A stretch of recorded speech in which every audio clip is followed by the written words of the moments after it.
A cold reading is when you receive the sides or the part of the script you'll be reading only when you arrive at the actual audition. You have to be able to prepare at a moment's notice and be ready to go without any rehearsal or study in advance. If you're called in right away, it's okay to ask for some time to look over the material. Just don't take too long and cause an inconvenience to the casting director. 5 minutes is more than reasonable, though. It's fine to glance at the script when auditioning.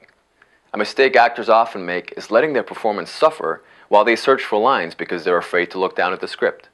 Keep in mind, you're being evaluated on your ability to quickly interpret the material, not quickly memorize it. Another mistake actors make is to bury the head in the script and never look up at all.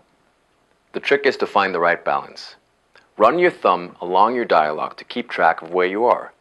Commit the line to memory, then raise your head and deliver it so the casting director can see your expression. Be careful to hold your script in a position where it does not block your face. Much of acting is reacting. When you're not speaking, don't just stare at the page and read ahead to your next line. You must first react to what the other actor says and let the casting director see the reaction. Then go back to get your next line.